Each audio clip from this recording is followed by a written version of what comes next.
What's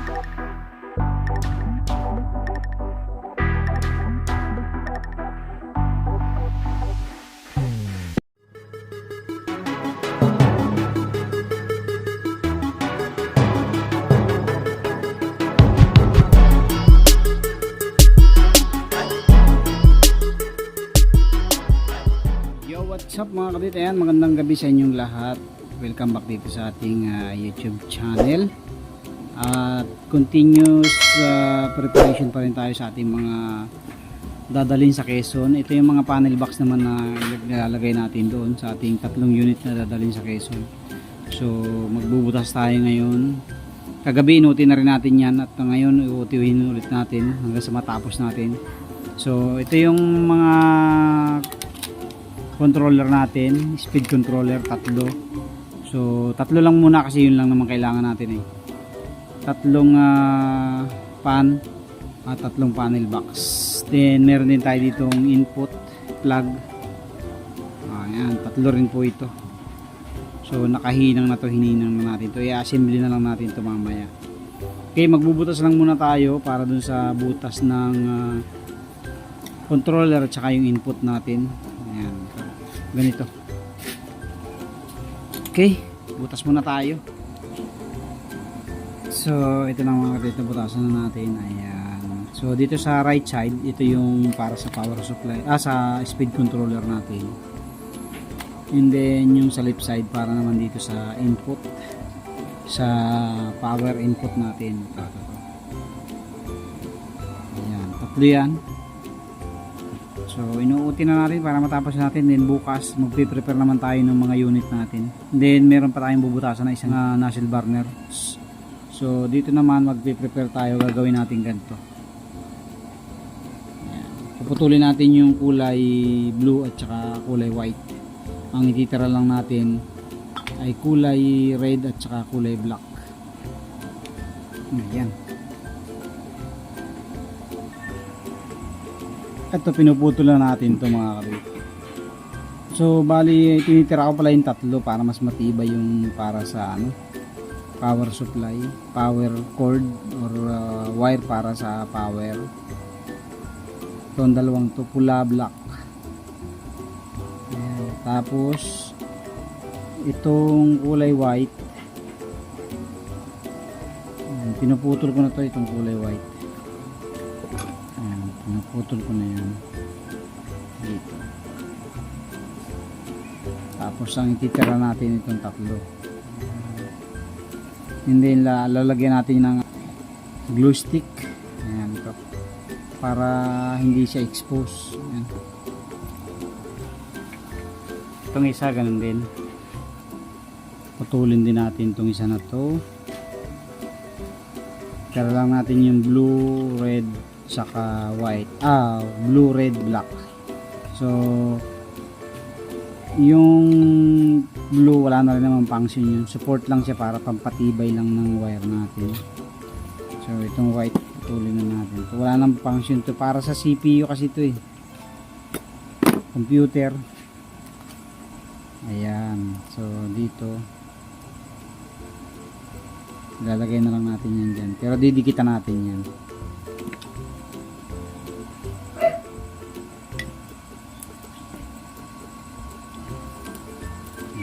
Tapos lagyan natin ng shrinkable tube.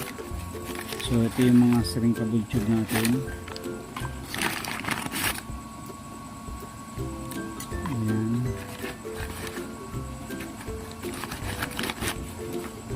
Ito yung gagamitin natin, shrinkable tube. Tres. So sukatan na muna natin habang nagpapainit tayo ng ating glue gun. So sukatan natin dito.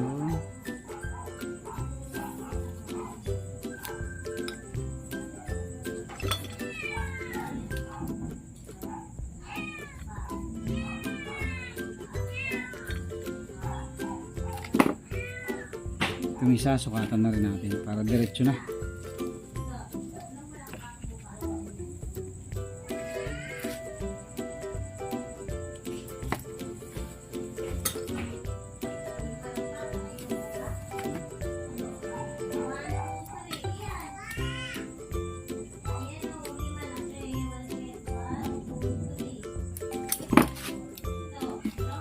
Ayan.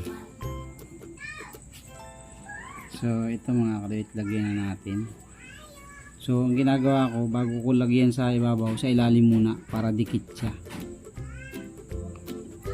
Ayan, tapos saka natin ipapasok yung mga wire sa isa para nakadikit siya sa ilalim. Tapos i-push natin ng screw. Ayan.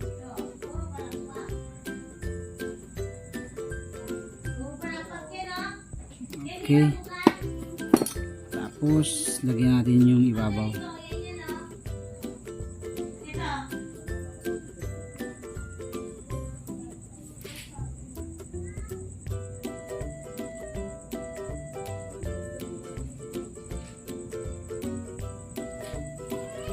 Yes.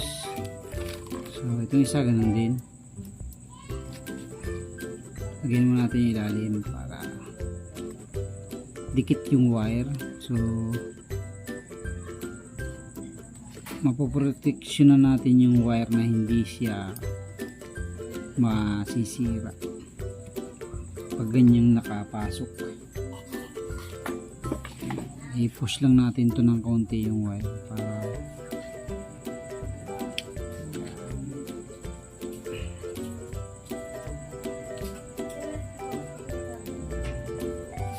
okay. Tapos lagyan natin.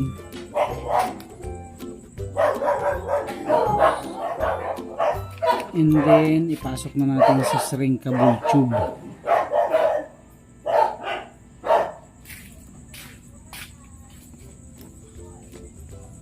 Ayan, tapos ika-carve na lang natin yun mamaya. Next. Ito na mga kalit na. Pasok na natin sa shrinkable tube yung ating dalawang wire ng ating tatlong wire pala ng ating fan. Tapos ibabaluktot natin, ika-carve na natin.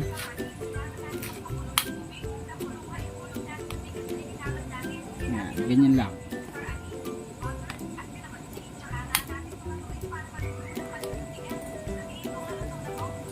Okay. Tapos ipulupot lang natin dito sa pintel. Yan. Tapos hit lang natin, hit.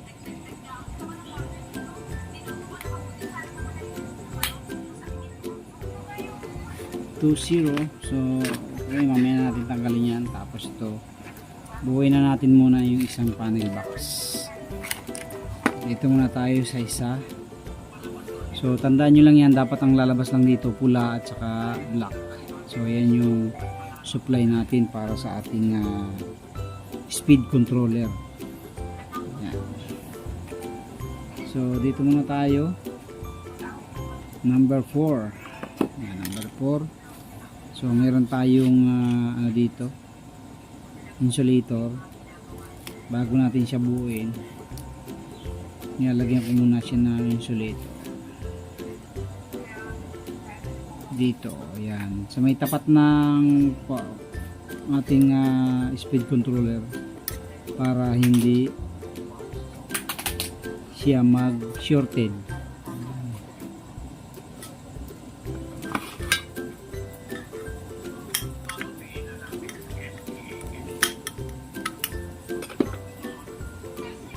So ayan na mga kaduit, nalagyan na natin ng insulator dyan, protection para sa dito sa ilalim ng ating speed controller para hindi siya mag shorted once na dumikit siya doon. So, dito papasok natin to namang ating speed controller dito. Tanggalin natin ito.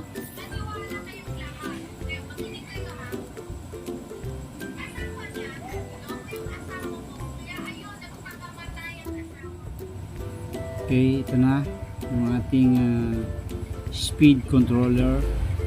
Tapos ito naman dito ang pasok. Ayan, pasok dito. Tapos meron tayong ano dito, nut.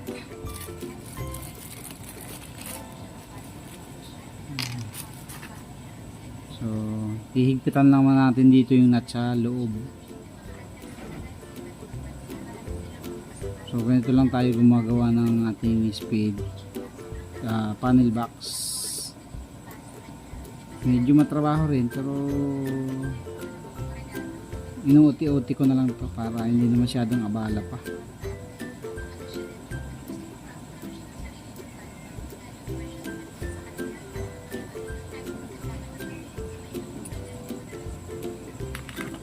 Okay, tapos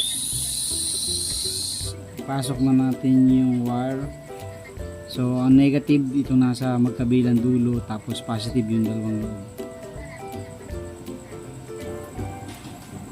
So yan dito, itong positive natin yung kulay dilaw. So unahin na muna natin yung negative.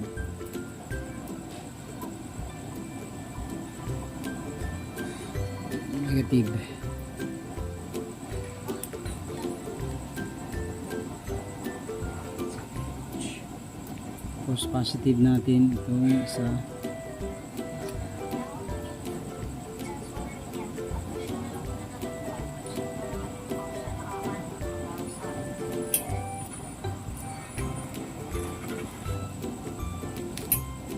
Okay, ito na, nakabit na natin. Positive sa gitna, negative sa gilid. Ganon din sa kabila. Ito naman yung sa pan, positive sa gitna, negative sa gilid. So, lagay na tayo dito.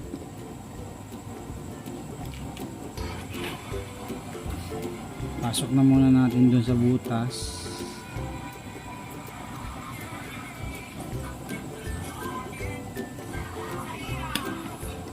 Tapos putulin na natin yung blue kasi wala na itong blue. Pampatigas lang yan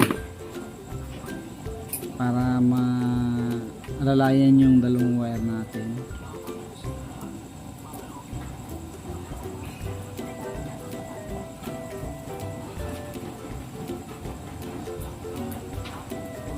So itong dalawang to, ito yung magiging connector natin sa ating speed controller. Ayan. Positive sa gitna at negative sa gilid. So pwede nyo nang pagsabayin yan.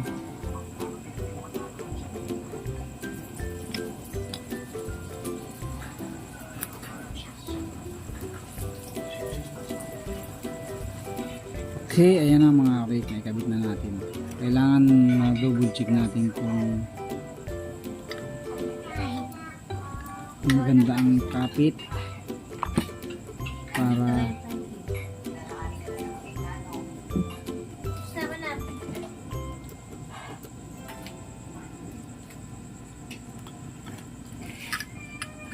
tapos pasok natin and then lagyan natin ng screw. Medyo matrabaho din talaga itong mga kadit. Hindi din basta-basta magbuo.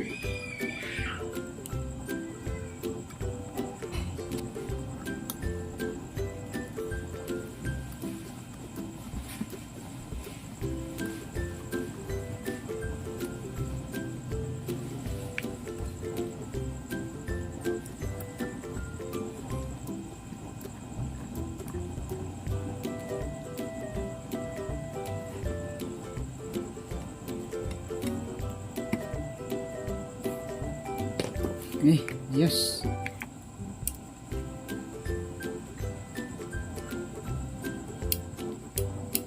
So, testingin mo natin para makita natin kung okay talaga siya. So, sa light and type natin itong mga kaduit ang kasama niyang power supply. Ganito lang yung power supply na kasama niya. Ayan. Available din to sa Shopee. Kung gusto nyo, pwede rin yung mga power supply ng TV Plus, ng router.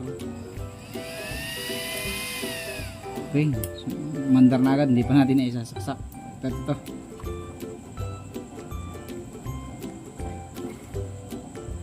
Ayan.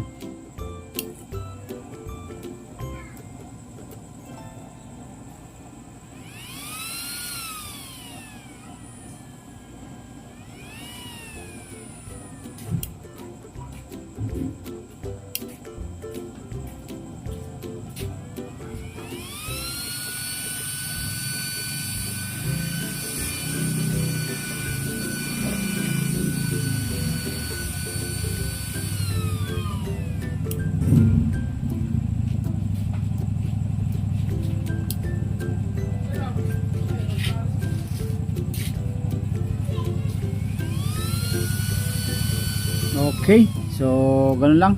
Tutuloy na lang natin yung iba pang mga panel box natin. So ganun din naman yung proseso, mamaya papakita na natin after. So ito na nga mga katita, katapos na tayo sa pag-assemble ng ating mga panel box. Ayan, inabutan na tayo ng alas 11 ng gabi. So kikilinin na lang natin itong ibabaw na to kasi nilagyan natin ng pandikit, parang medyo namuti. Ayan o. So kikilinin na lang natin yan. So bali 4 pala yung nabuo natin. Ayan, 4.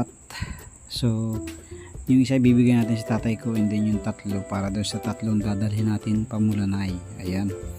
So inabutan na ng gabi, inabutan na tayo ng gabing gabi. So para matapos na tayo at wala na tayong masyadong alalahanin bukas, magpapak na lang tayo bukas ng gabi pagkagaling sa trabaho. Okay, so yun lang po. Maraming salamat sa inyong patuloy support at panonood sa ating mga video. God bless po sa inyong lahat. Thank you very much. Thank you very much. Abangan nyo po yung rides natin papunta ng Quezon. Sana hindi nag-uulan para masarap ang rides natin. Okay, God bless po. Thank you, thank you.